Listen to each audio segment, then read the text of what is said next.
Hello there, I'm Alyssa Olenick, scientist, exercise enthusiast, weightlifter, outdoors lover, and entrepreneur.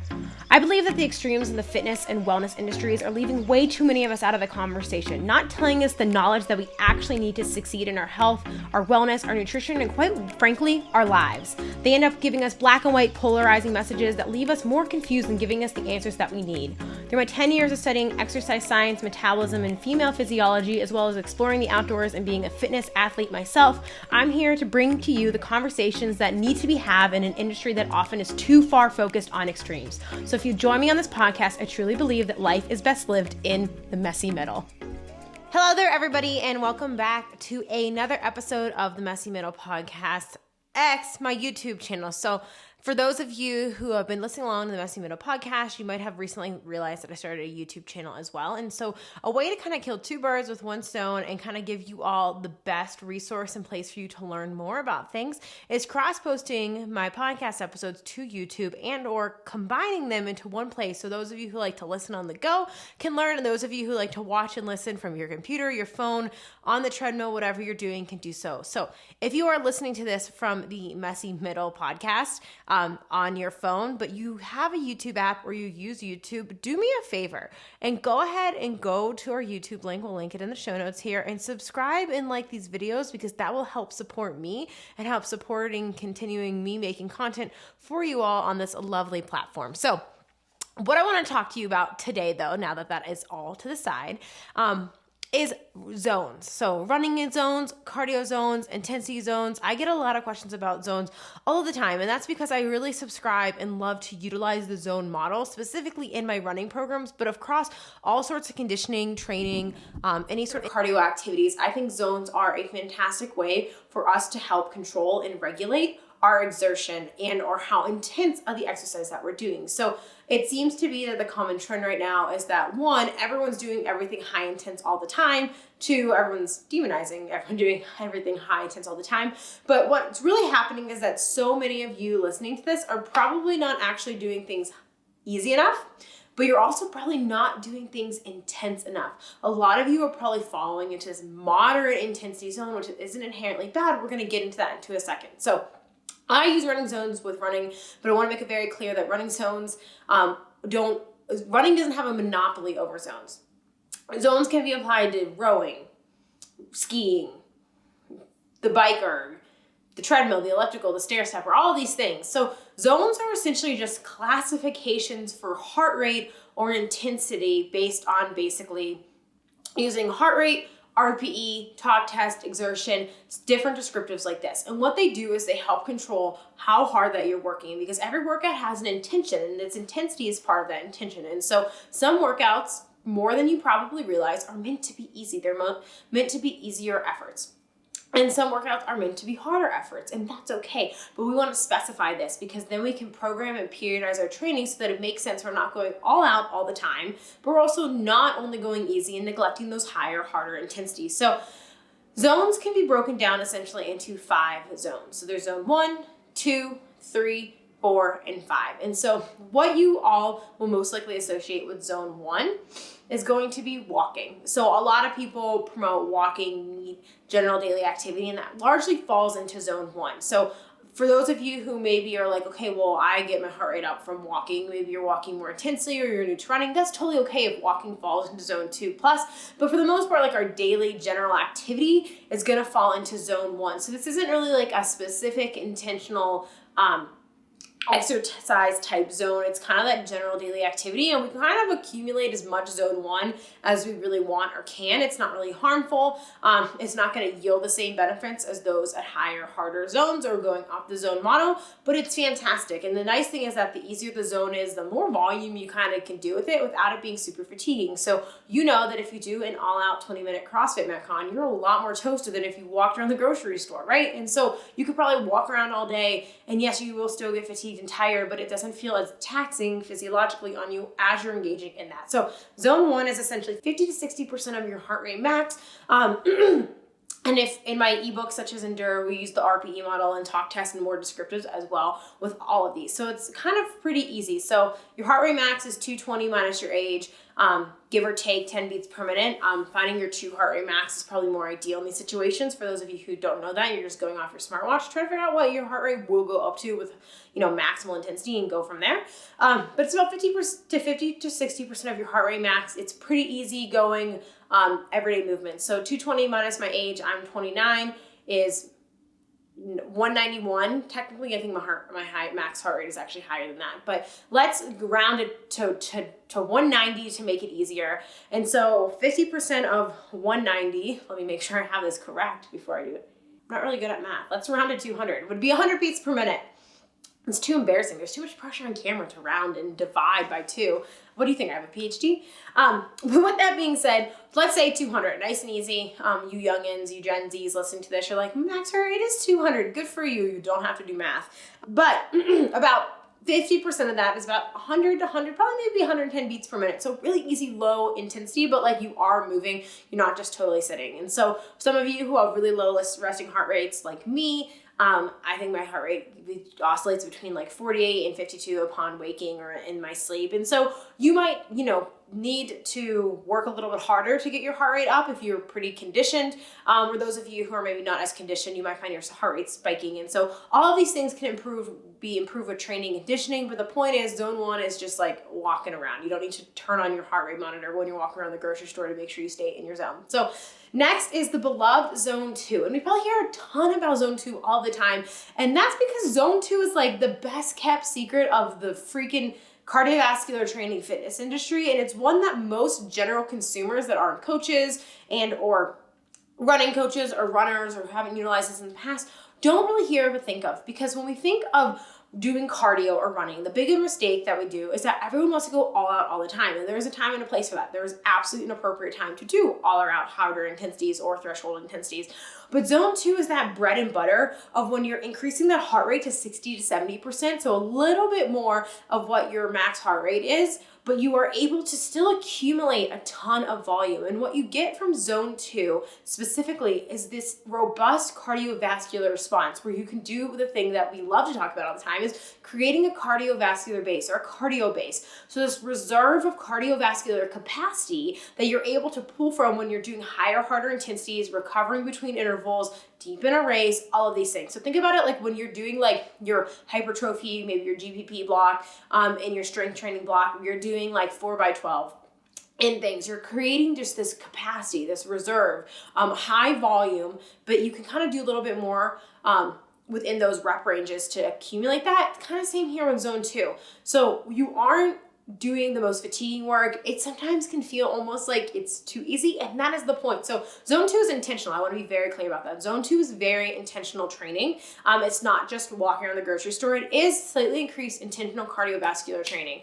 And so within this, we are able to help our bodies increase their ability to deliver oxygen to our muscles, which allows us to do work, produce more work, do these things during our physical activity. So this looks like things like increased capillary density. So capillaries are the tiny, tiny, tiny arteries that develop in response to cardiovascular training that allow us to get basically more highways into our muscles that bring blood. So think of your bloodstream as highways, and the cars are oxygen or hemoglobin bringing in oxygen as passengers, and you have 4 passengers, and you can release the passengers in the muscle. But if you have more highways, you're able to get more oxygen to that muscle. And so with that being said, that oxygen has to be used by something, and that is mitochondria. And so doing cardiovascular training increases mitochondrial content or quality. So either your mitochondria have become more powerful, more capable, or you can develop more mitochondria, and you essentially get better at not just delivering, but uptaking muscle. So uptaking oxygen within our muscle. For so many of you watching this, your fitness isn't limited by the fact that your body isn't able to get that oxygen to your muscles. It's limited by its ability to take it up and use it. So this type of training helps our body get really, really good at doing this. So it's high, repetitive, easy contraction training that allows us to also stimulate and address or in stress our fat oxidation pathways. And so while you're still going to be utilizing a ton of carbohydrate when you're doing cardiovascular activities, we do want to improve our body's ability to do oxidative metabolism or use oxygen, rely on oxygen, and be able to oxidize fat so it can spare carbs and or as an alternative fuel source along with carbohydrate during our higher and longer whatever cardiovascular activities that we are doing. And so all of this is stimulated through these high repetitive contractions, easy type training, and that allows us to improve something called our cardiovascular base. And this is this large reserve. And the nice thing about zone 2, like I mentioned earlier, is that you can do a really high volume of it. You can do a ton of it. So when I'm training for an ultra marathon, I do a ton of zone 2 training because you can accumulate a ton of volume within that. And training for ultras requires a lot of volume of training, but you don't need to be training for an ultra marathon to get benefits from this. You can just be someone who does passive cardio at the gym, a bodybuilder who's concerned with their gains, a strength or power athlete who's just trying to improve their cardiovascular health. And what's nice about zone 2 training is it isn't highly fatiguing. So not only does it allow us to accumulate a high volume of training, which allows us to get a high training stimulus, and that is really indicative of the outcomes that we're going to get. That doesn't mean me saying more is better, but doing more over time as we adapt is really good and really important. So more miles are going to make you a faster, better runner. More cardio is going to make you more cardiovascularly trained runner. And having this reserve and base will also, yes, help you with your Metcons and other things like your group fitness classes, things like that. But you can do a ton of it, like I said, but it's not as fatiguing. And so this is a big reason when it comes to hybrid training, you or me or the people who follow my EWEC hybrid and or what I do are able to do cardiovascular training along with resistance training is because we're not making every single cardiovascular effort. We make these high heart intensity, speed work, threshold, max out, all the time things, but we can accumulate volume that stimulates those pathways in large amounts that allow us to increase cardiovascular demands in a way that also isn't super fatiguing on our neuromuscular system or will essentially buy from our fitness in our next workout, whether that's strength or speed work or whatever it is, especially as we adapt to it over time. So zone 2 is fantastic. I love it. There's either polarizing training or pyramidal training, and there's some controversy in the endurance world about what's better, but really theoretically polarized training is that you're gonna hang out and do a ton like 80-20 in zone 2 and then 20% or 10% even in those higher zone models. And then pyramidal is kind of like, okay, you do a ton of zone 2 training, and then that 10 to 20%, depending on your total training volume, will be zone 3, 4, 5, not just completely ignoring 3. So we'll get to 3 in a second here. So with that being said, zone 2 is your friend. It is really hard to stay in zone 2. People complain about it all the time. I know. But if you're interested in learning more tips and tricks, especially for running for staying in zone 2, make sure to snag a copy of Endure because it will really break that down for you with tons of tricks, tips, and ways to kind of work with that within yourself, using RPE, talk test, adjusting for heat and humidity, all those things that can affect your heart rate and allowing you to kind of know what you're doing. Because the biggest thing with zone 2 is that it's not necessarily that you're trying to keep your heart rate down, although that is a great indicator of your intensity, is that you're trying to keep your body from accumulating a ton of lactate. And lactate is what people tend to call lactic acid, says they make it sore. It's not lactic acid, but it's something called lactate, which is a really cool molecule in our body. But when we accumulate a lot of it, it's more indicative of higher intensity exercise or fatigue, and that's not a bad thing. But really the goal with zone 2 training or easier training is to keep that lactate level lower. So if you find yourself starting to breathe heavier, unable to talk, unable to feel a sustainable pace that feels almost so easy that you can go all day, and or any kind of muscular fatigue as you're going, you're probably going too hard. So really, well, heart rate doesn't need to be perfect. There's other ways that we can assess this intensity. I think some people use their inability to keep their heart rate in zone 2 as an excuse to not do it, but really it takes time and practice. Give it more than a couple of weeks. Like I'm talking months of doing it. Even if your heart rate kind of spikes and goes back down, you have to run, walk, all of those things. But really you're just trying to not let your body accumulate physiological fatigue in multiple ways, but really just keeping your blood lactate down. So you don't need to go get a lactate meter to test this, but really just like keep check with your body. If you start to feel like you're becoming more of an anaerobic state, quote unquote, where you're breathing heavier, having to slow down, can't sustain intensities, things like that, you're probably pushing too hard. So really that's what the main goal of this zone is. So heart rate is great because if you're doing a linear VO2 max test in a lab, or lactate threshold test, generally heart rate's going to increase with that lactate. And that's why we can use heart rate with this. And that also really does vary and depend on person to person. Some people have higher lactate thresholds or crux points on which they start to influx higher than others. So if you're more fit, you might be further along the spectrum versus less fit. You might be accumulating lactate sooner and just needing to slow down or walk or low your pace below what your ego wants you to. But that is the biggest thing there. So understanding the physiology there, I think helps people know that like why they're kind of doing this and staying in these intensity zones and avoiding things, because then we get into zone 3. And so zone 3, you can kind of think of it as your threshold zone. And that is essentially the intensity of which is like the highest sustained pace that you could have for long periods of time. It's often going to be like your racing pace. And that's because that's kind of the intensity of which your body has increased lactate production, but isn't so high that it's accumulating it faster than it can recover it or remetabolize it back into glucose, oxidize it, and or essentially your body will turn lactate back into glucose. It's not necessarily a waste product. But the more oxidatively capable you are, the more mitochondria capacity you have, the more, oxygen that you're able to deliver and use in your muscles, the longer into training that this will start to occur. So your threshold will be higher. And this is why we want to develop that aerobic base, because it'll also translate to this threshold type training intensity, as well as the other stuff we'll get to in a second. So with that being said, this threshold zone gets a bad rap because it's known as the gray zone. Because what's happening is that, like I was talking about with zone 2, you don't want that high lactate accumulation. Here, you're kind of getting a good bit of lactate accumulation, but it's also being cleared out. So it's kind of sustainable, but fatiguing. It's highly fatiguing. You can't do a ton of it, but this is where I find most people who start running or start doing cardio really, really find themselves. Now, if you're just doing cardio for general health and you're doing it a few times a week, it doesn't really matter. If you're in zone 3, that's totally fine. Zone 3 isn't bad.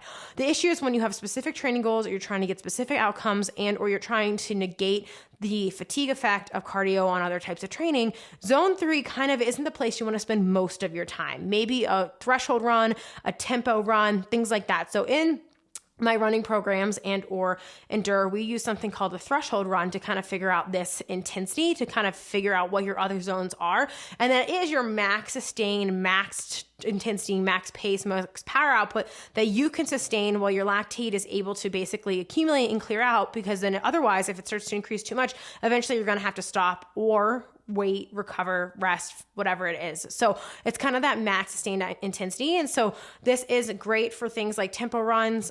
You can use this once a week. You can use this closer to racing.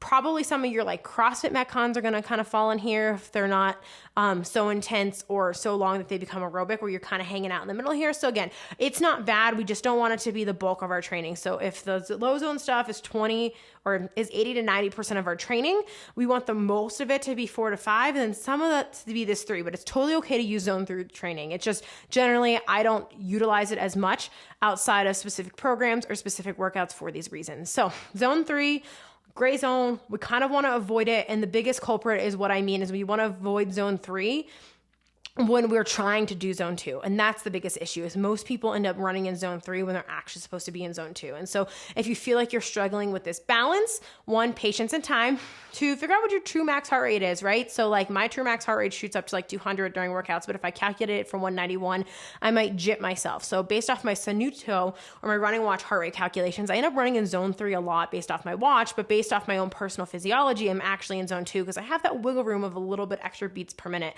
when I hang out in like those upper 40s, low 50s sometimes. And so really kind of figuring out your own physiology can help with this, because it can give you some wiggle room there. And if you find yourself trickling to that zone 3, use a run walk protocol and or just slow down. It's also a lot easier to do zones on things like bikes, bike ergs, controlled treadmills, things like that. So do things like that just to get a feel for what it feels like, so then you know when other external things are impacting your heart rate in your environment, which again we cover more in depth and Endure, then you kind of know what's going on there. And so after zone 3, we have our zone 4, and zone 4 and 5 are going to be essentially those higher, harder, maximal intensities.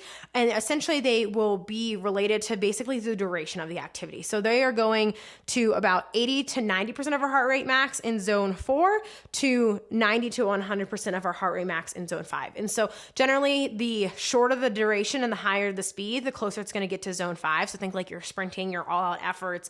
And zone 4 is going to be maybe like your longer run intervals that you're either doing in a CrossFit WOD, or you're doing repeats of 400, 600, 800, 1 mile repeats, things like that. Things that you can sustain a high heart rate for an acute period of time, anywhere from like 20 seconds to 10 minutes-ish, give or take.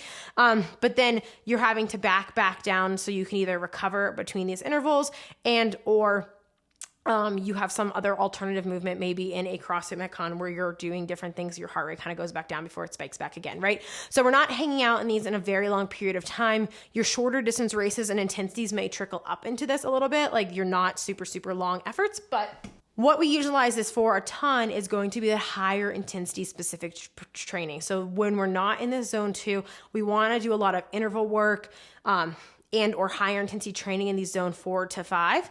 And so I know I'm kind of talking about them together and lumping them in as one, but really the intensity and duration of what you're doing is going to largely dictate this.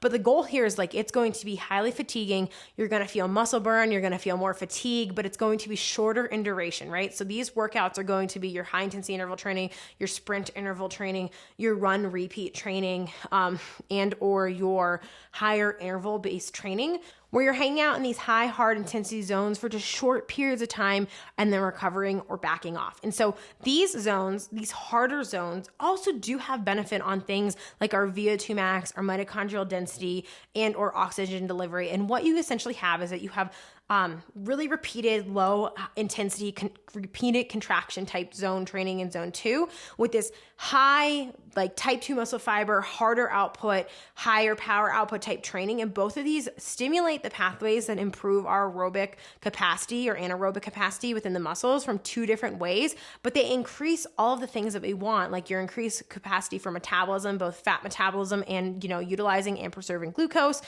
for when you need it more, and other parts of the activity, increased mitochondrial density, increased VO2 max, all of these things. And so you want to utilize a mix of both of these, but you could do a high volume of zone 2 to get a high volume of that, because volume is going to be related to your training outcomes and adaptation. Well, here you don't need quite as much, but you can get a really robust, strong, stressful stimulus of these things stimulating the same pathways, so we can get kind of the most bang for our buck in these things. And so these higher, harder intensity zones allow us to practice doing higher power outputs, training with increased fatigue, training in an uncomfortable or difficult environment with high lactate accumulation, kind of really mentally more difficult to sustain these intensities and paces. If you've ever done a run interval workout, you know this, or a Metcon or things like that.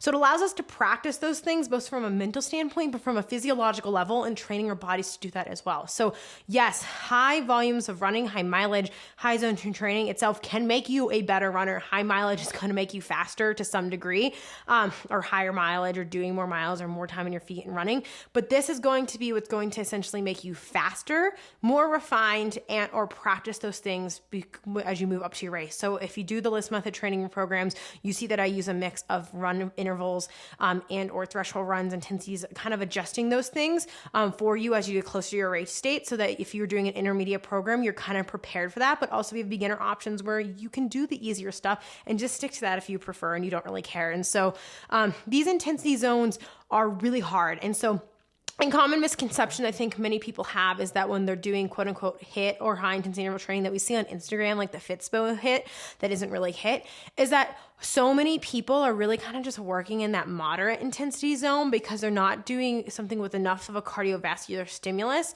and or anaerobic high intensity power output to kind of trickle us into these, or you're kind of staying in that zone 3 to zone 4 rather than intentionally spending time in these zones and or down here. And so when it comes to dosing this across the week, we already kind of talked about a pyramidal versus polarizing training program. And really, you kind of want that 10 to 20% of your training volume.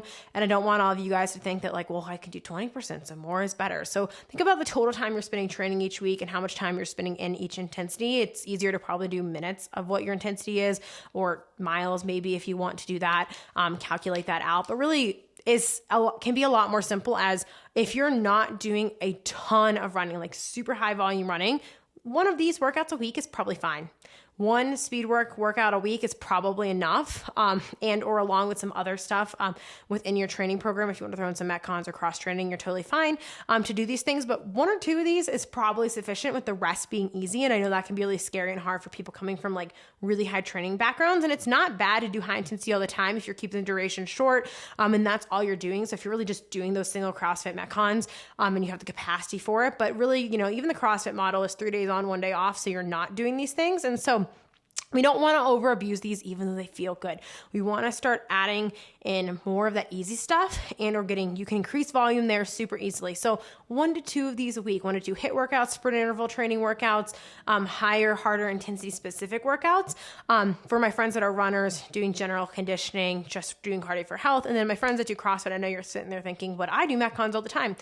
You can do your Metcons each week, but you want to make sure that you're not only doing Metcons, you're also complementing it with some aerobic type training in your training and or strength training that isn't always this high intense all the time. You kind of want to mix your intensities with your training, work with your gym's coach and or look at the programming or thinking about what you're adding on top of that. If you're just slapping on more intensity and volume, you can only do so much and can only sustain high and hard intensities for so long before you're really just kind of sandbagging it and doing these things for your ego and just actually sticking in that zone 3 when something's supposed to be in a higher zone. So when you're able to go intense, you can feel that with your body, and when you can't, it's okay to pull that back. So all in all, when it comes to this high intensity training, we want it to be small dosed, but not the bread and butter of our training, or appropriately programmed if we're doing something that is more CrossFit-y in nature, which I'm not against. And so I will round out this podcast with saying, 1, high intensity isn't bad, my friends. You just need to utilize it and program it correctly. All of you probably can benefit from more zone 2 training, and even my beloved lifters, it's probably not going to be as fatiguing as some of this high, harder intensity stuff on you. So don't be afraid to slowly increase and improve that over time. You could probably do a lot, and it's probably once you adapt to the beginning of it, if you're really cardiovascular trained, it's really not going to be that taxing on your body. And so it's really good for you. Yes, keep doing your zone 1 training. And if you want to learn more about these things, go snag a copy of my ebook, Endure. Endure doesn't need to be necessarily just for runners. There's a lot of really beneficial information on the physiology of cardiovascular training, zones, how to adjust zones, especially for my runners who have issues with different environmental factors or other factors that can affect your heart rate, and kind of how to adjust those, the patience game with that, cadence, things like that, and or in general, the physiology and adaptation of cardiovascular training. And if you are a runner looking for programs that do these things for you in a no-nonsense way, check out the LIST method running programs. We have beginner and intermediate programs, 5K, 10K, half marathon, and 50K programs are currently in the process of coming to the app, and they might be available once this podcast and or YouTube video is out. So thank you all so much for tuning in today. I get asked about zones all of the time, and so I will shamelessly say that the zone video that you get in Endure and or with that educational information is probably a little bit more helpful and goes beyond things that what I just talked about here in this video or podcast, as well as tables and descriptions of these things to allow you kind of learn and understand, but also apply these things easier. The biggest important thing with all of my products is that I want you to be able to apply these things to your training. So if you enjoy this video or podcast, please let me know. Rate, review, subscribe to the podcast, subscribe, like, comment on the YouTube. It helps things so much, just for free $99 to help me out, help giving you all that free good. And go ahead and let me know in the comments of YouTube and or share this on Instagram. Let me know if you learned something, you found it helpful. If not, I will catch you on the next episode of the Messy Middle Podcast for my next YouTube video. I'm so grateful for you being here. Thank you so much. We'll catch you on the next one.